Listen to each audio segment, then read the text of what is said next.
May I have your attention, please? I call the 20th annual meeting of Riverland Energy to order.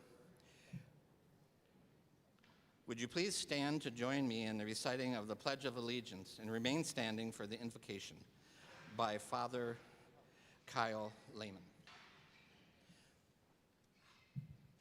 I pledge allegiance to the flag of the United States of America and to the republic for which it stands, one nation, under God, indivisible, with liberty and justice for all. I now invite Father Kyle Lehman. Thank you.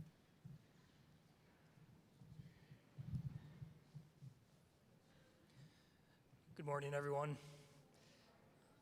As Mr. Podler said, my name is Father Kyle. I'm a priest at Holy Family here and also at Sacred Heart in Pine Creek. It's my honor to offer the invocation this morning. Just a brief reflection before I say the prayer. There's a line that goes like this, perhaps you've heard it, no man is an island. So no man is an island, which means that we do not live, that we should not live in isolation to others.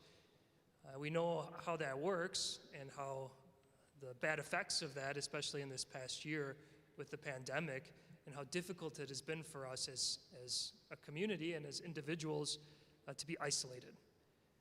Truth is, we need to be there for each other, and that's a very important task, and there's a lot of dignity in reaching out to our neighbor and providing for their needs. It goes even deeper in Christianity, because in the Lord's Prayer we say, not my Father who art in heaven, we say our Father who art in heaven. And so providing for each other's needs, we recognize that we're providing for our brothers and sisters, sons and daughters of God. The Riverland Energy, it's a noble task which it undertakes to do, which is to provide for the needs of its members. And so we're going to ask God's blessing upon this endeavor today, upon the work that Riverland Energy is doing. And so I invite you to pray with me. In the name of the Father, and of the Son, and of the Holy Spirit, amen. Lord, I ask your blessings upon each one of us here present, upon all the members of Riverland Energy.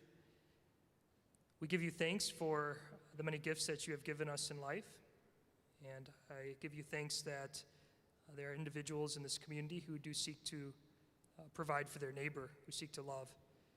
I ask your blessings upon this meeting as it begins, upon the rest of the day. I ask that we may always keep as our focus the example of your Son who sought to serve and not to be served. This prayer we ask in his name, amen. In the name of the Father, and of the Son, and of the Holy Spirit. God bless you all.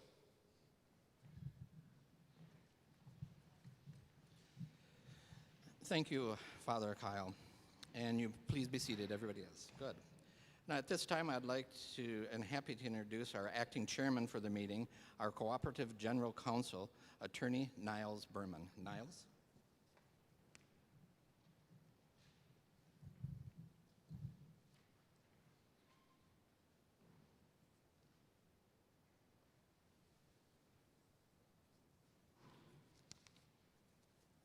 Good morning. We've got a little bit of a challenge this morning. If you look around, you might guess that as we convene the meeting, we don't yet have a quorum. Hopefully, we will attain a quorum before all the business of the meeting has to be concluded. But unfortunately, we don't have that at this time. So at this point, I'll just indicate that our meeting is conducted according to Robert's rules and also according to the annual meeting rules and voting procedures that the district committee conference adopted pursuant to the bylaws. And when you registered this morning, I think each of you received a voting card. So all of our, or most of our voting during the meeting today will be by that voting card. And I'll be back in a minute. Dennis, do you have a report on our board secretary treasurer have a report on registration?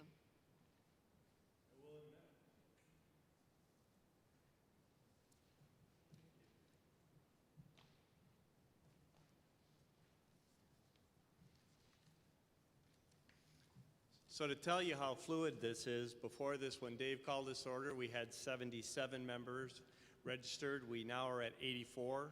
We need 100, so we're within 16 of that. We're going to keep you apprised of that so that we can vote hopefully on the minutes and the bylaws. Your minutes, bylaws, all of that, and the call for this meeting were in your publication that you got, so I'm not going to read through those, and I'm not even going to read through the requirements for us to have this because it's all been published. So Niles, we'll keep you updated on where we're at, but we're at 84 right now. Thank you who came for coming. Well, we're creeping towards where we need to be. That means we're going to have to do a little juggling, be a little flexible with our agenda this morning. The first item of business on the agenda is ordinarily consideration of the minutes of last year's annual meeting.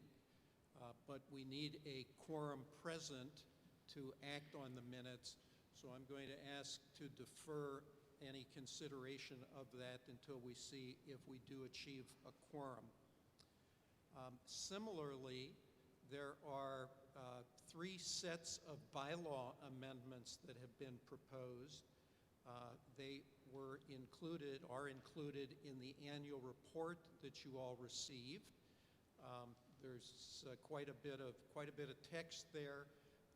If we achieve a quorum, so that you're able to vote on that up or down on each of the sets of amendments, I'll give a brief explanation of each group of amendments. I'm going to defer that for the time being because if we do not have 100 members in attendance this morning, registered and in attendance, we are not authorized under Wisconsin law and under Riverland's bylaws to act on those proposed bylaw amendments. So we'll defer action on that. The next item of business after the minutes and after consideration of the proposed bylaw amendments is the election of directors. This is a little different in terms of our ability to complete that item of business this morning.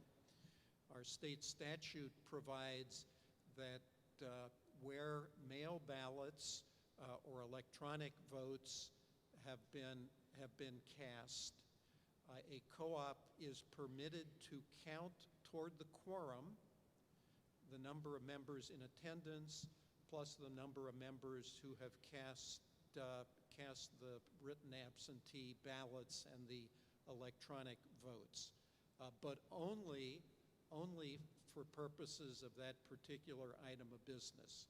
So I can report to you that we have between 200 and 300 votes that were cast prior to the meeting by absentee ballots or electronic voting, reported to me last night by the firm that is handling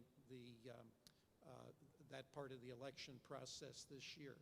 So since we have between 200 and 300 votes in each of the 4 districts, we are able, that's more than the 100 minimum for the quorum, and added to those of you who are present today, we have well more than a quorum to complete the election process. So at this time, I'm going to, we only have one contested race this year.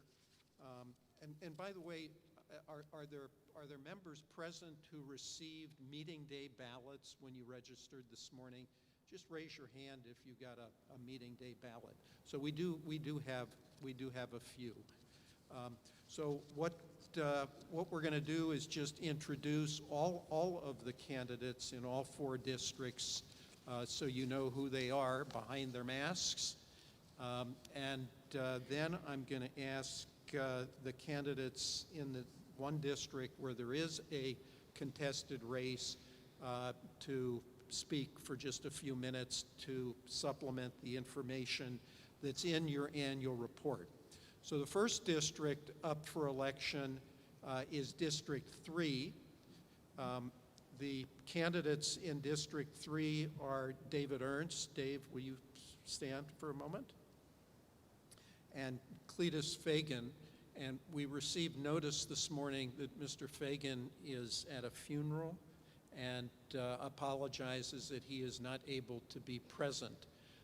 But Dave Ernst is, and so Dave, would you like to say a few words?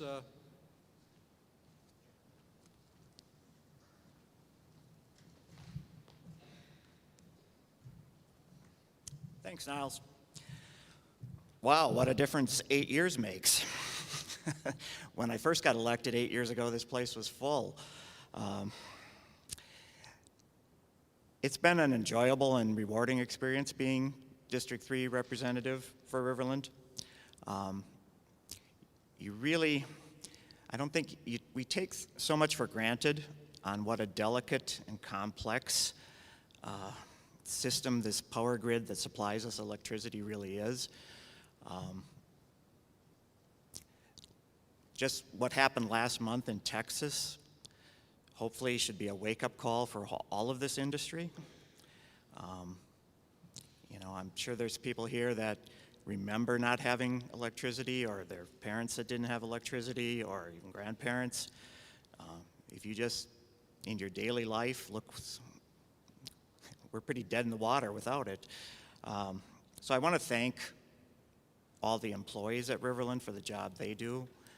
Thank the members for what you do, the board members I've served with, and furthermore, my family. For 20 years, either through county board or this, they've put up with me going to a lot of meetings. So win or lose, it's been a great experience. If I don't win, Cletus will do a fine job. And once again, thank you.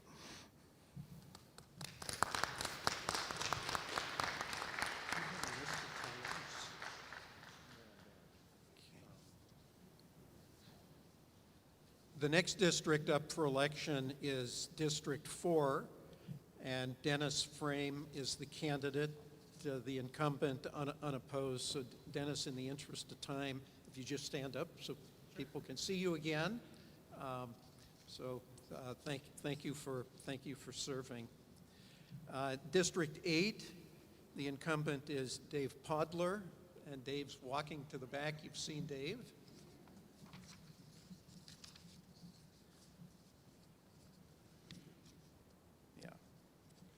I skipped District 2. Bryce, will you stand up, please? Bryce Lasowski is the incumbent, unopposed. Thank you. So at this point, I'll ask those of you who have meeting day ballots, if you would please mark those ballots at this time, and we'll have someone come around and collect them. Nikki's going to collect them.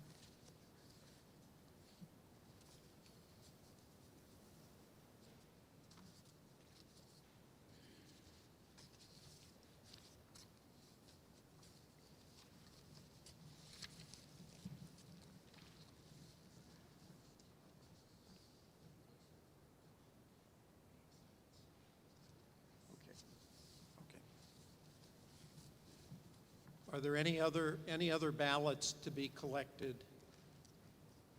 Any other ballots to be collected?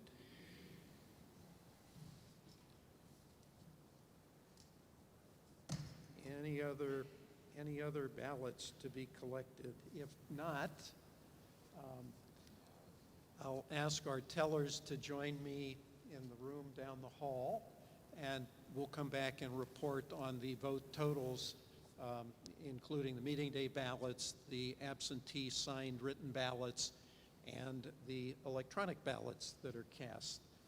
And Nikki, I'll ask also if you could have somebody, if we reach 100 registered members, if you could have somebody retrieve me from where we're counting, and then I'll come back and we'll handle the minutes and the bylaws. Thank you for your attention. Oh, I forgot to introduce this guy next to me. So next on the agenda is the report of the general manager, Jerry Sorensen. And I learned recently that 2021 marks Jerry's 30th year here at Riverland and Trempealeau. So congratulations, Jerry. Including the last 8 as general manager. So Jerry?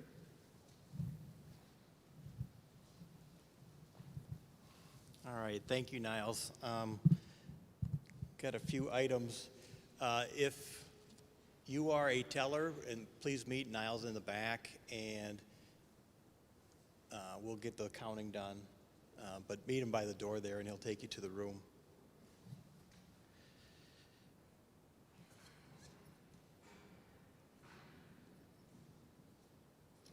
Okay,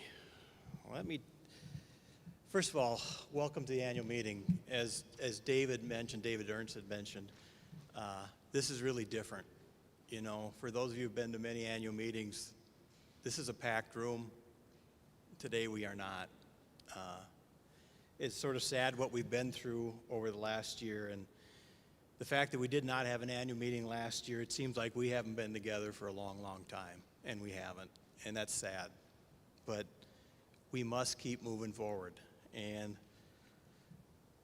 so first of all, let me go over a couple bookkeeping items. In planning today's meeting, we needed to be cognizant of the current COVID-19 health situation. We have done the best we can to meet all the requirements. We've scaled back this meeting, many of you have noted that, to include the elections, the bylaw amendments if we get the quorum, and co-op reports. We did this. We moved the scholarship drawing where the high school kids come to March 5th, and did the drawing online through Facebook. There's not going to be any door prizes this year, no drawings. What we do have is a boxed lunch and a gift for you to take as you leave for attending today. We do this to keep everybody separate and go through safe social distancing. So we ask you, and I can look and I see you're doing it anyway, to adhere to the current mandates of wearing a mask and maintaining social distancing. You'll notice the way we set up the chairs, the bleachers, etc., to try to reach those mandates. Today's meeting is also being live streamed through YouTube. For those who wish to watch the annual meeting but not be able to attend due to their own health situations. If you have any questions, as we've done in the past, you were given an Ask Willie sheet, and please put your questions on that sheet, and we will address them if time permits. If not, as we have done in the past, we will address them in our magazine, the Wisconsin Energy News. And please hand your questions to anyone wearing the blue shirts. All the employees are wearing their blue shirts today. And then last but not least, let me thank all the employees and the board members of the co-op for another year here at Riverland Energy. I always say this, it's my honor to serve as their general manager. They do a lot of the work behind the scenes, a lot of stuff gets done, and they do an excellent job, and I can't give them enough congratulations and kudos. So let me start with some of my report. When I was putting this together, I thought, okay, how do we describe basically the last 2 years? And so I came up with the word that came to my mind was perseverance. And the first thing you do the Google and you realize that you get a lot of responses, but I found out that on February 18th of this year, the Perseverance rover became the first artificial object to land on Mars since the InSight Mars lander of 2018. It's the first rover to land since Curiosity touched down in 2012. Perseverance is the largest, most advanced rover NASA has ever sent to another world. This is an incredible feat to get this piece of equipment to function on another planet. Whoops. But Perseverance can also be used to describe what we've been doing here at Riverland Energy. Everybody has gone through this COVID-19 pandemic together.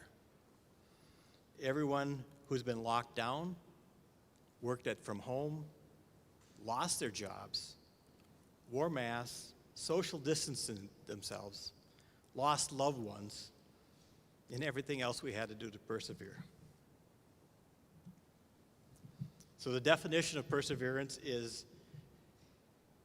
the continued effort to do or achieve something despite difficulties, failures, or opposition. Riverland Energy has persevered for you throughout these difficult times. So let me tell you about some of the things we've done. And to be honest, I want to talk about 2 years because we have not met for 2 years. So let me start by going through some of the things that happened in our operations department. During 2019 and 2020, Riverland Energy has added 482 new services and replaced or added 119 miles of line. We're out there doing our work because we need to for you. We're able to conduct our line inspection programs and tree trimming on 8 substations each in both 2019 and 2020. During 2019 and 20, Riverland Energy was able to test over 6,600 poles and test 3,200 underground cabinets. We completed the meter replacement project. This 3-year project now allows Riverland Energy to automate meter readings, assist the members on home energy use that can reduce energy use and manage your costs. This new metering system also helps us in outage restoration. All these maintenance programs have kept the outage time in 2019 to 134 minutes and 132 minutes in 2020. This is the average for one individual member for the whole year. We here at Riverland Energy measure outage time in minutes, while other utilities measure time in hours. We are very proud of that. We will persevere to keep that time down. We've also added to our website an outage map. This map will allow you to see estimated outages by township. This map is updated every 5 minutes to keep you informed when we actually do have outages or when a storm comes through. You'll find this map on our website, www.riverlandenergy.com, on the Outage Center tab. Lastly, on the operations side of the business, we continue to have low injury rates and vehicle accidents. This is important. I try to tell our line crew and all our employees, you come to work with 5 or 10 fingers and 10 toes. We want you to leave with 10 fingers and 10 toes.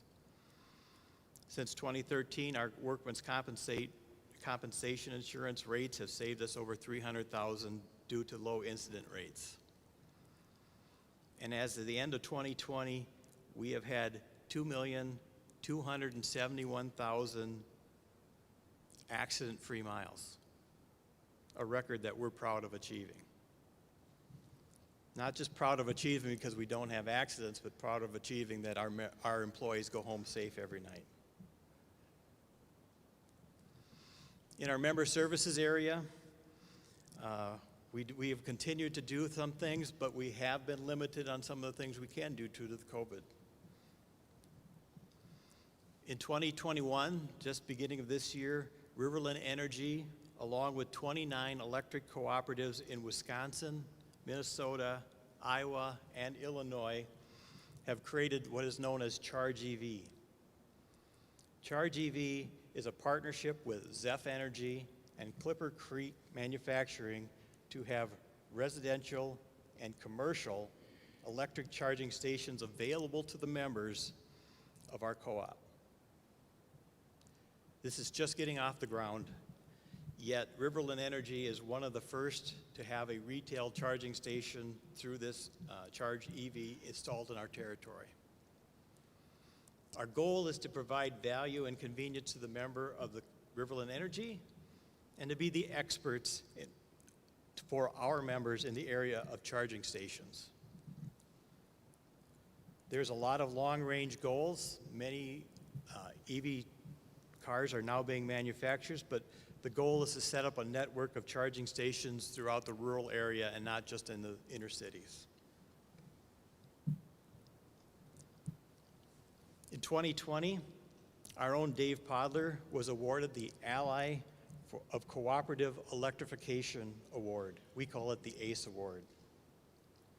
The ACE Award recognizes outstanding service to Wisconsin's cooperative electrification program, and it recognizes the contributions of outstanding service towards the achievement of the electric cooperative program. Dave's leadership in the Wisconsin Electric Cooperative Association as president and his leadership here at Riverland Energy have been recognized. Please join me in giving Dave a round of applause.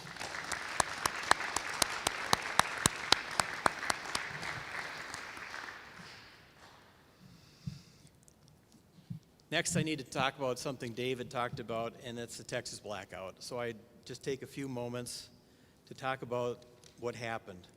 In February, a massive cold spell hit Texas and knocked out about 1/3 of Texas' electrical generating capacity.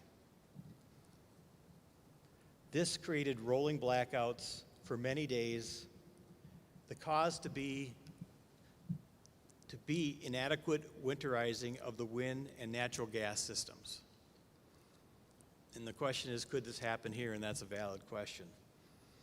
While we never say never, here in the Midwest and through Dairyland Power, we prepare differently than they do in Texas. Obviously, we have winter every year, and for them to get that cold spell they got is extraordinarily rare. So our system become winterized, and that means they're winter protected.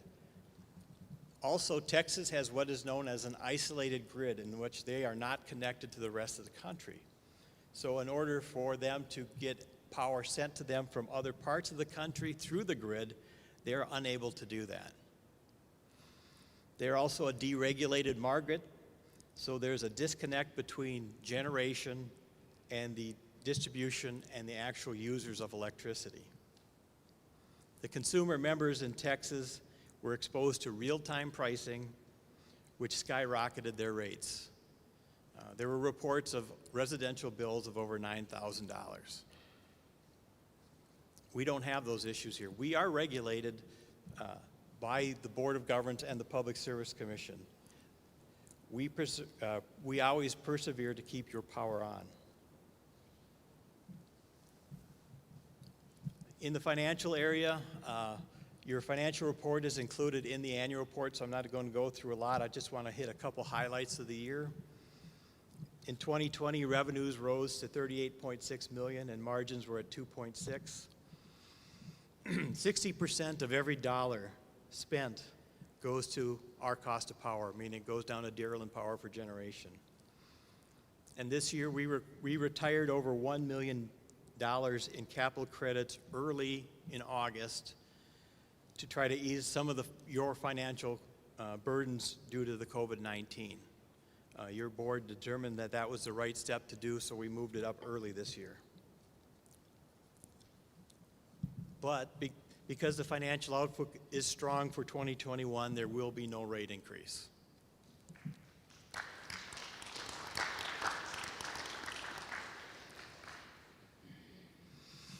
I go back to the definition of perseverance. It's a continuing effort to achieve something that is despite difficulties, failures, or opposition. We aim to persevere for you, the members, to provide you safe, reliable, innovative, and affordable energy and related services. That's our mission to you. I thank you for coming today. I thank you for attending for those of you who are watching us through YouTube. And now I call on Niles Berman for, the election results. Actually, we have the chair of our tellers. In fact, Steve, come forward.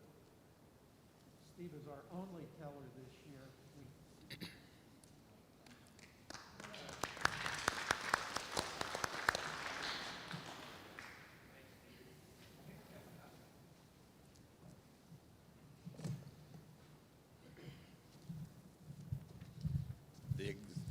The election results are as followed. District 2, Bryce Lasusky. District 3, we had a close race there. And the only contested race, Cletus Fagan, won by 6 votes. District 4, Dennis Frame. And District 8, Dave Padler. Congratulations, candidates.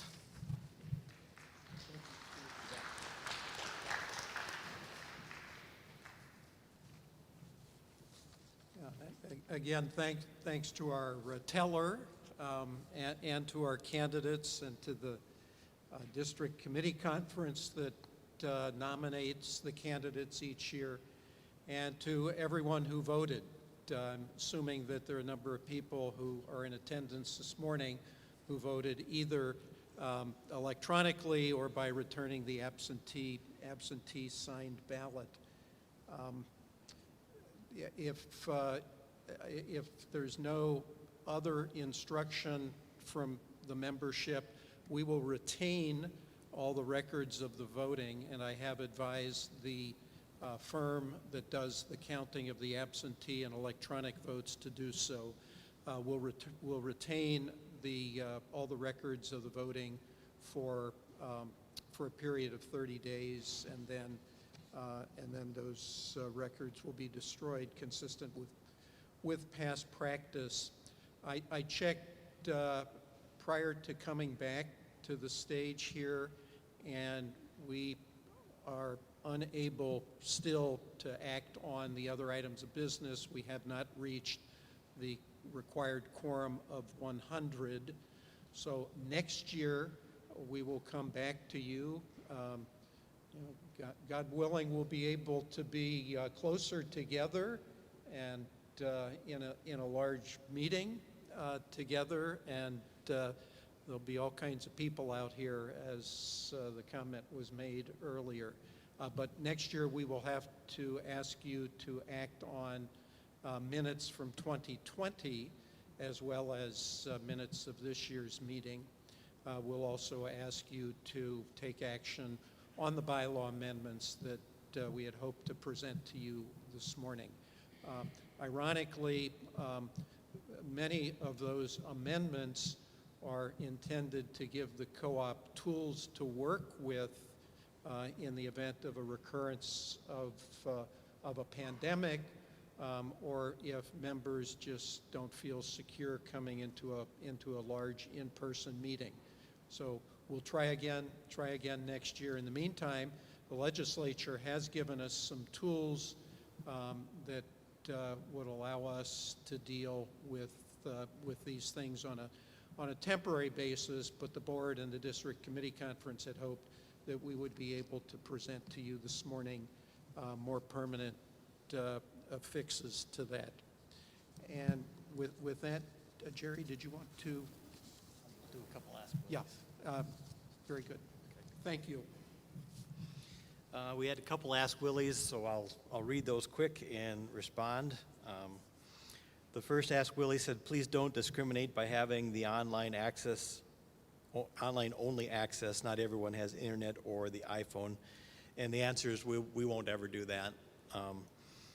First of all, you can always, for access to the office, you can always call the office. We'll always have somebody there. As for the annual meeting, we will always have an in-person annual meeting. We won't have just an online annual meeting, so we wanted, one of the reasons we put it on YouTube today is for those who either were concerned with the COVID or would prefer to watch it online, they sure can. So the goal was to get more people involved in the co-op annual meeting. Then the second Ask Willie question that I have here, it says, please hold the line on daily charge of $115 per day. That's $419.75 a year per meter. This could be the reasons a customer does not have internet. And that will be a challenge. Costs to have service sent to your house continue to rise. We just had a rate study done by an outside consultant and presented to the board this last month.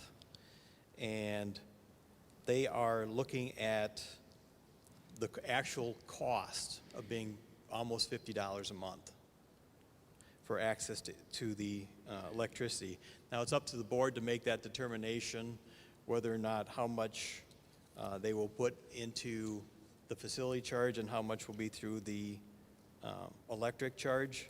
But that is always a challenge. I mean, I'm not going to kid you. It's a challenge to keep those costs down. And those costs are legit. I mean, $419 a year to have access to electricity is a substantial amount of money. So that the board will talk about that as we pursue this rate study throughout 2020, and we'll be looking at it coming forward for 2021. So that's all I got to say about that. So I'll bring Dave Podler back.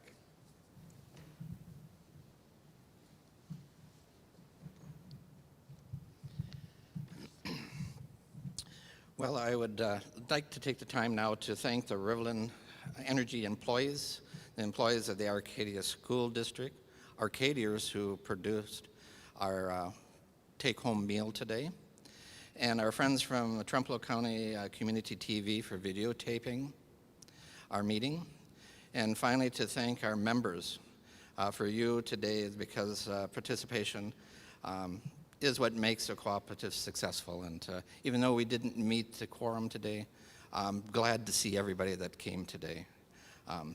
So hopefully next year we can conduct our meeting the way we need to.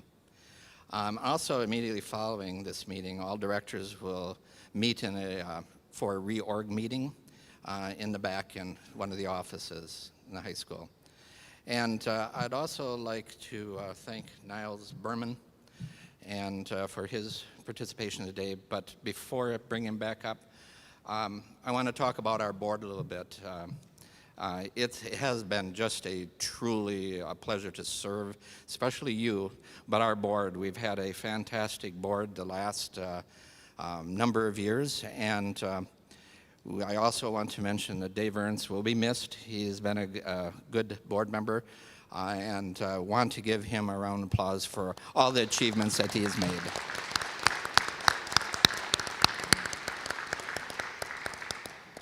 And also just to touch on what Jerry said, you know, talking about the cost of providing services. It's probably one of our biggest discussions we have on the board, and how we're going to do that and how we need to make those adjustments to keep this co-op successful and to keep the lights on. I know myself, I love going home and able to switch the light on.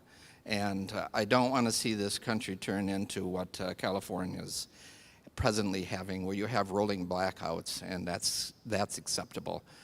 We can't let that happen, and we're going to keep fighting for you. Now I'd like to bring Niles back up for the final announcements.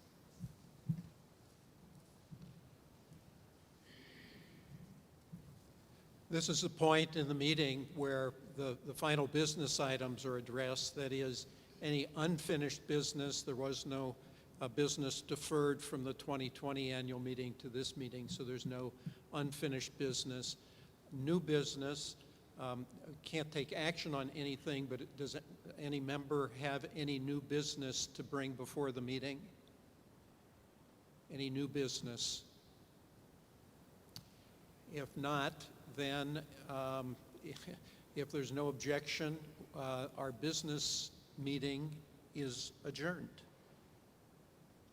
Anything further? Okay, thank you so much for coming.